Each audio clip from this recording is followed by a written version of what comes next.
Ready for a deep dive. Always. What are we cracking open today? It's Way of the Peaceful Warrior by Dan Millman. Oh, interesting. I've heard good things, but haven't gotten around to it yet. You've sent over some seriously thought-provoking excerpts. I have to say, this isn't your typical self-improvement book. Yeah.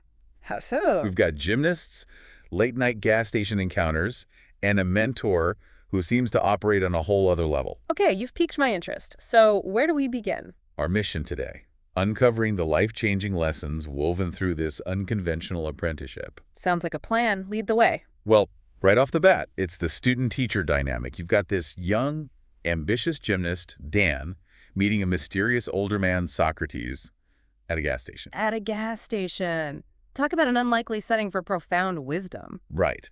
And I love how Millman captures Dan's initial skepticism. This encounter isn't some grand mystical event. It's a random meeting at 2 a.m. Dan's trying to wrap his head around how this gas station attendant seems to possess such profound insights into life and death. It's a brilliant way to draw the reader in. We've got Dan, who's at the top of his game in the physical world, completely caught off guard by Socrates' unconventional wisdom. Dan's world is all about logic and achievement. And suddenly, he's faced with this character who challenges his entire perception of reality. And Socrates seems to relish pushing Dan outside his comfort zone. He uses these playful challenges, almost like Zen koans, to shake up Dan's worldview. It's like he's saying, you think you know, but do you really understand? Exactly. And that's where things get really interesting. The book highlights how intellectual understanding is just one piece of the puzzle. Oh, absolutely.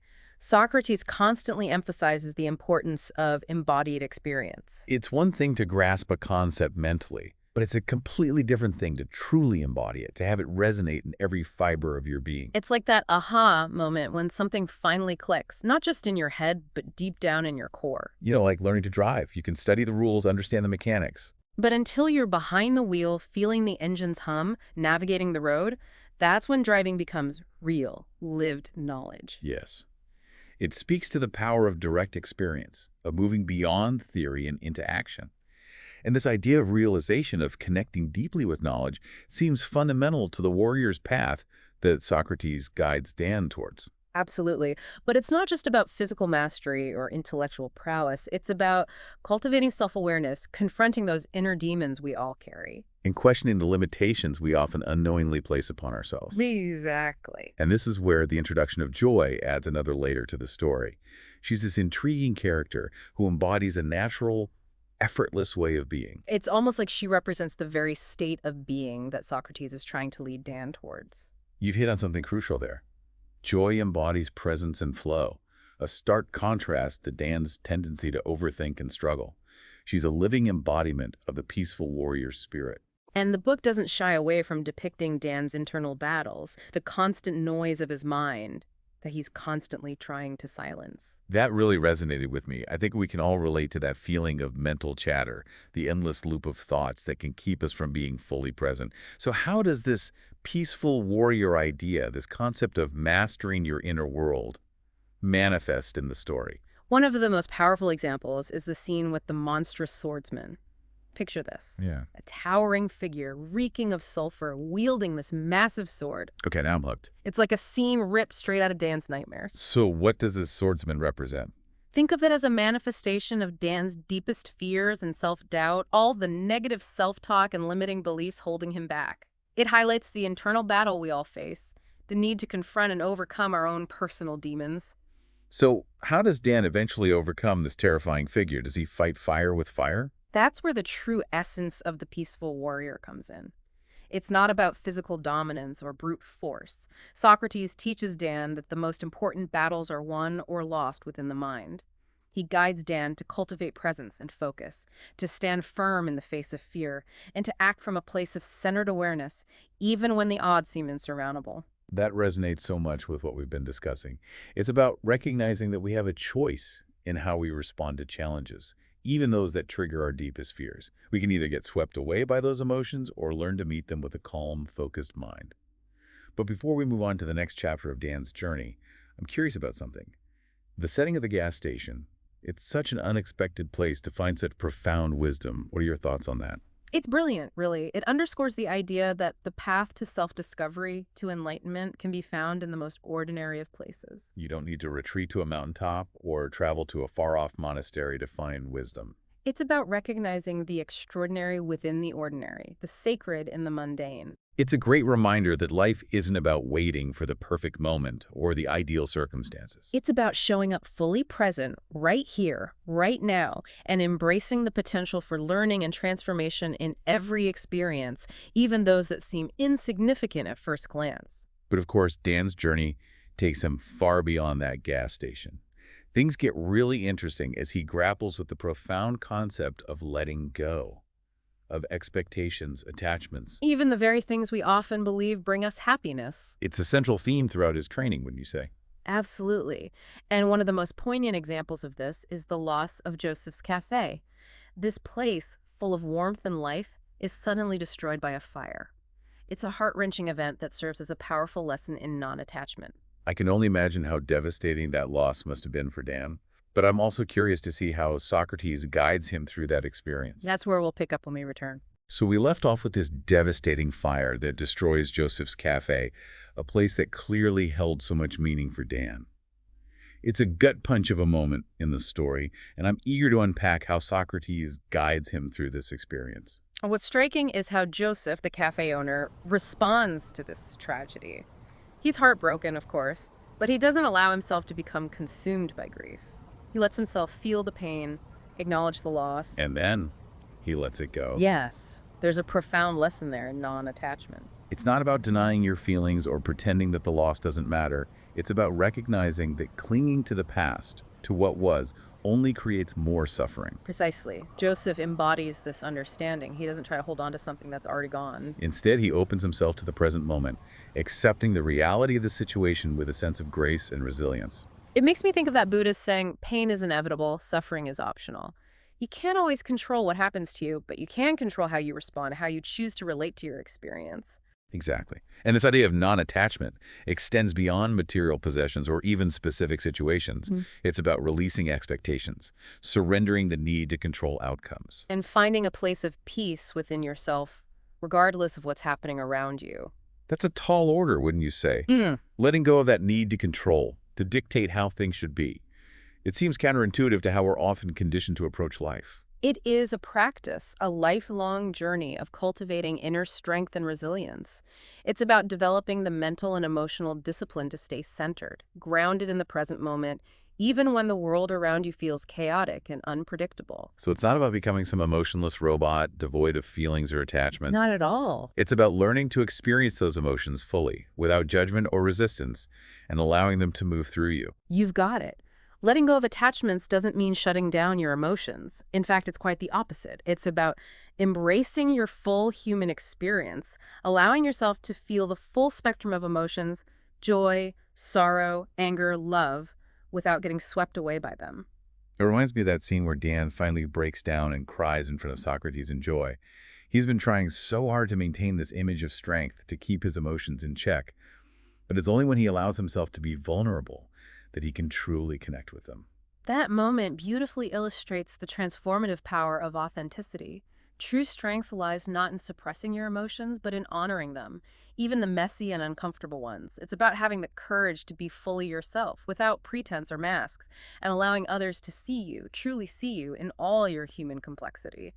It's a powerful reminder that we don't have to be perfect. We don't have to have it all figured out. In fact, it's often in those moments of vulnerability, when we let go of the need to appear strong or in control, that we create space for genuine connection and deeper intimacy. But as much as letting go is a central theme, there's also this recurring idea of the gate, this yearning for something more, for a deeper level of understanding, for a way to transcend the limitations of our everyday experience. What is this gate that Socrates keeps referencing? The gate, as Socrates describes it, is a state of heightened awareness, a realm of pure consciousness where the mind is quiet, free from the constant chatter of thoughts, and the sense of a separate self dissolves. It's a state of being that many spiritual traditions have pointed to, often referred to as enlightenment or liberation. So how do you reach this gate? Is it about seeking out extraordinary experiences, pushing your physical and mental limits to the extreme? That's where Socrates' teachings diverge from what we might expect. He emphasizes that the gate is not a distant destination, but rather a state of being, a shift in perception that is available in every single moment. It's not about escaping from life, but about bringing a heightened level of awareness and presence to everything you do. Whether you're meditating in silence or washing the dishes. He uses the analogy of gymnastics, right? How Dan can focus so intently on a challenging move that everything else fades away. In those moments, he's not thinking, he's not striving, he simply is. Precisely. Socrates is guiding Dan to bring that same level of focused attention, that same quality of presence to every aspect of his life. It's about integrating those moments of heightened awareness into the fabric of your everyday experience so that even the most mundane activities become infused with a sense of sacredness. So it's not about adding more to your life, but about changing your relationship to what's already here. Exactly. It's about recognizing the extraordinary within the ordinary, the sacred within the mundane. And one of the practices that Socrates emphasizes as a way to cultivate this awareness is, of course, meditation. And it's fascinating how he also takes Dan on these mind-bending journeys, trips to other times and places, shifts in perspective that seem to challenge the very nature of reality. It's as if he's showing Dan that the limitations of perception are often self-imposed. Those journeys serve as powerful metaphors for the expansive nature of consciousness itself. They're designed to break down Dan's preconceived notions, to help him see beyond the limitations of his current worldview, and to open him up to new possibilities. It's a good reminder that our perception of reality is often limited by our own beliefs, assumptions, and past experiences. We get stuck in these narrow ways of seeing the world, and we forget that there's always more to discover, always new perspectives to explore. Absolutely. And sometimes it takes a radical shift in perspective, a willingness to question everything we thought we knew, to break free from those self-imposed limitations and experience the world with fresh eyes. But it's not always a comfortable process, is it? It can be challenging. Embracing the unknown, stepping outside your comfort zone, challenging your deepest beliefs, it can be disorienting, even unsettling at times. It's true. Growth and transformation rarely happen in a linear fashion. There are often setbacks, moments of doubt and frustration, times when you feel like you're taking one step forward and two steps back. And yet, it seems like even those setbacks, those moments of apparent failure, become opportunities for deeper learning and growth. Precisely. The path to the gate, to that state of heightened awareness, isn't a straight line. It's more like a spiral. You may find yourself revisiting similar challenges, but each time, you approach them with a greater understanding of yourself, of the nature of your own mind, and of the world around you. It's like those recurring patterns we often experience in our own lives, those relationship dynamics, those emotional triggers, those habitual ways of thinking that we just can't seem to shake. It's as if life keeps presenting us with the same lessons in different forms until we finally learn them. Exactly. It's a process of refinement, of peeling back the layers of conditioning, of becoming more conscious and aware of the underlying patterns and beliefs that shape our experiences. And Socrates seems to have a knack for pushing Dan's buttons, for creating those opportunities for growth, even if it means pushing him to the edge of his comfort zone. He's a master of holding up a mirror to Dan's blind spots, challenging his assumptions and encouraging him to take full responsibility for his own life, his own choices, and his own happiness. And it's not always a pretty process. There are moments of anger, frustration, even resentment. But it seems like even those difficult emotions become part of the alchemical process of transformation, a way to transmute negativity into something more powerful, more authentic. Beautifully said. It's about learning to work with your emotions, to see them as valuable messengers, to understand the wisdom they hold, and to channel their energy in a constructive way. So it's not about suppressing or denying those emotions, but about transforming them, about using them as fuel for growth and self-discovery. Precisely. And as Dan progresses on his journey, as he learns to work with his emotions in a more conscious way, we see him developing a greater sense of humor, a lighter touch. He's able to laugh at himself, to not take himself so seriously. There's a sense of freedom that emerges, a willingness to embrace the absurdity of it all. Yes. And that lightness of being, that sense of humor, is an essential quality of the peaceful warrior. It allows you to navigate life's inevitable challenges with a sense of grace and resilience, without getting bogged down by negativity or self-pity. It sounds like Dan is well on his way to embodying this peaceful warrior spirit. But there's one more concept that I'm eager to explore, this idea of unreasonable happiness. It seems like a paradox, doesn't it? It does. How can happiness be unreasonable? It's unreasonable because it's not contingent upon external circumstances. It's not about achieving something, acquiring something, or having things go your way. It's a state of being that arises from within, a deep sense of peace and contentment that's not dependent on the ever-changing nature of life. So it's not about chasing happiness, but about cultivating it, about creating the internal conditions for it to blossom naturally. Exactly. It's a radical notion in a world that constantly bombards us with messages that happiness is something to be pursued, something to be earned, something that's always just out of reach. Socrates is suggesting that it's already here, available to us in this very moment, if we can learn to shift our perception and open to it. It's about shifting our focus from what's missing to what's already present, from what's wrong to what's right, from what we lack to what we already possess. Beautifully put. And that shift in perspective, that willingness to embrace the present moment with all its imperfections, that's what opens the door to unreasonable happiness. And it seems like Socrates embodies this way of being. He's not immune to challenges, to loss, to the ups and downs of life, but he always seems to maintain a sense of joy, a lightness of being that shines through even in the face of adversity. He's a living example of the peaceful warrior, wouldn't you say? He's done the inner work, he's learned to let go of attachments, and he's discovered that wellspring of unreasonable happiness that's not dependent on external circumstances. But as you mentioned earlier, there's a bittersweet element to all of this. As Dan gets closer to the gate, as his understanding deepens, he senses that his time with Socrates is coming to an end. It's like reaching the summit of a mountain, knowing that the descent, the return to the valley, is inevitable. But what form does this parting take? What's intriguing is that Millman doesn't depict this parting as a sudden, dramatic event. Instead, it unfolds gradually with a sense of natural completion, like the final notes of a symphony fading into silence. So how does this final act play out? Does Socrates simply disappear into the night, leaving Dan to navigate the world on his own? Not quite. Remember that sense of cyclical completion we discussed earlier, the significance of the gas station as a place of both beginning and ending? Well, after years of testing his understanding in the real world, after putting all his training into practice, Dan feels a pull to return to that very spot, that unlikely source of his awakening. It's like he's drawn back to the wellspring, seeking one last drop of wisdom before embarking on the next leg of his journey. Exactly. And what's remarkable is that Socrates is there, seemingly unchanged, still tending to his gas pumps, still offering a mischievous glint in his eye, still dispensing wisdom as readily as he does gasoline. But you mentioned earlier that there's a shift in their dynamic. What's different this time around? There's a deeper resonance between them, a sense of shared understanding that transcends words. And there's a palpable shift in energy. Socrates seems to radiate a brighter light, his presence even more potent than before. I can only imagine the mix of emotions Dan must be experiencing.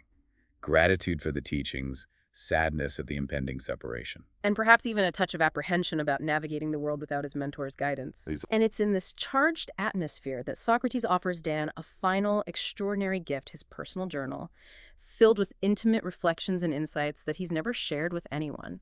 Oh. It's an act of profound trust, a symbolic passing of the torch. It's as if Socrates is saying, you are ready now. Carry these teachings forward. Share the light you found with the world. Precisely.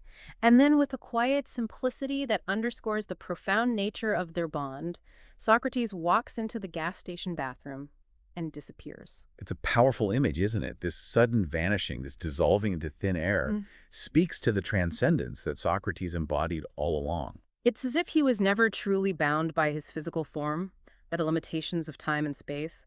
He was a conduit for wisdom, a catalyst for transformation, a living reminder that the true nature of reality is far more mysterious and expansive than we can possibly imagine. And in that moment of apparent loss, Dan experiences a final, profound realization. A realization that he and Socrates were never truly separate, that they were always connected at a deeper level, united by the invisible threads of shared wisdom and unconditional love. It's the ultimate lesson in non-attachment, wouldn't you say? The realization that even though physical forms may dissolve, the essence of who we are, the love we share, the wisdom we've cultivated, those things transcend the boundaries of time and space. It's a beautiful and poignant way to conclude Dan's journey. But before we wrap up our own deep dives into Way of the Peaceful Warrior, there's one more piece I want to revisit. That final message from Socrates to live an ordinary life, to be of service to others, to remain ordinary in a world you no longer fully belong to. It's a powerful call to action. A challenge to bring the fruits of your own awakening into the world. It's a reminder that the journey doesn't end with personal enlightenment. It extends outwards into the world, into acts of service, into sharing the gifts you've received with others.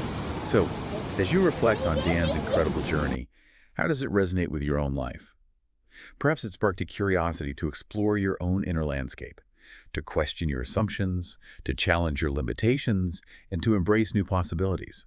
Or maybe it's simply a gentle nudge to approach each day with a renewed sense of presence, to find the extraordinary within the ordinary, to recognize that the path to peace, to joy, to unreasonable happiness lies not in seeking something outside yourself, but in awakening to the truth of who you already are. The gate, as Socrates so beautifully illustrates, is always open. The question is, are you ready to step through? We're back. And there's this palpable sense of anticipation hanging in the air as we delve into the final chapter of Dan's journey. He's on the cusp of profound transformation. Yet there's this looming awareness that his time with Socrates is drawing to a close. Yeah, it makes you wonder, how does this parting of ways actually happen? It really does. Because, on one hand, you're anticipating this grand finale, this culmination of everything they've experienced together. But on the other hand, there's a part of you that dreads the separation. Yeah, absolutely. So how does it unfold? That's the thing. It's not some dramatic farewell you might expect. It's almost Like a gradual parting of ways. yeah, as if they both understand that their time together is complete. It's interesting you say that because it makes me think about the cyclical nature of, well, everything really. The gas station, for example, it was where Dan's journey began. And in a way, it's where it ends. Exactly. After years of living out Socrates' teachings, putting everything he learned into practice, Dan feels this pull, this urge to go back to that gas station. Like he's drawn back to the source. Yes. It's like he's seeking one last encounter, one last pearl of wisdom from his enigmatic mentor. So what happens when he gets there? Does he find Socrates? He does. And get this, Socrates is just there. Like he hasn't aged a day. Still at the gas pumps. Still at the gas pumps, still with that mischievous glint in his eye, ready to dispense wisdom as readily as he does gasoline. It's as if time stood still in that little gas station. I know, right? But there's something different this time. You can just feel it in the air. There's this deeper understanding between them, a connection that goes beyond words. It makes you think about how much they've both grown, how much they've learned from each other. Oh, absolutely. And there's this palpable shift in energy. Socrates, he seems to radiate this even brighter light. His presence is stronger, more potent. Okay, now I'm getting chills. Right. And it's in this heightened atmosphere, this charged space, that Socrates offers Dan one final extraordinary gift. I'm on the edge of my seat here. What is it? His personal journal. Wow. His personal journal. Filled with intimate reflections, insights, things he's never shared with anyone else. It's like he's entrusting Dan with his life's work, his most treasured possession. What a powerful symbol of trust and lineage. It's a passing of the torch, isn't it? Like he's saying, you are ready now, Dan. Carry these teachings forward. Share the light you've found. It gives me chills just thinking about it. But then what? What happens next? So Socrates, in this incredibly simple yet profound gesture, he walks into the gas station bathroom and vanishes. Just disappears. He just disappears. Gone. Without a trace. Wow. It's like he was never really bound to that physical form, to that time and place. Right. A conduit of wisdom, a catalyst for transformation, a living, breathing paradox. It makes you question everything you thought you knew about reality. It really does. And in that moment, amidst that seeming loss, Dan has this profound realization. What is it? He realizes that he and Socrates were never truly separate. It's like that saying, the teacher appears when the student is ready. It seems like Dan was finally ready to see the truth of their connection. Absolutely. It's the ultimate lesson in non-attachment, the understanding that even though physical forms may fade, the essence of who we are, the love we share, the wisdom we've cultivated, these things, they transcend time and space. It's a beautiful way to end this journey. And it brings to mind that final message from Socrates, to live an ordinary life, to be of service to others, to carry the wisdom you've gained into the world, not as some enlightened being, but as a humble servant. To remain ordinary in a world you no longer fully belong to. It's a powerful call to action, isn't it? It is. So as we conclude our own deep dive into Way of the Peaceful Warrior, we invite you, our listeners, to reflect on these powerful themes, these timeless teachings. What resonates with you?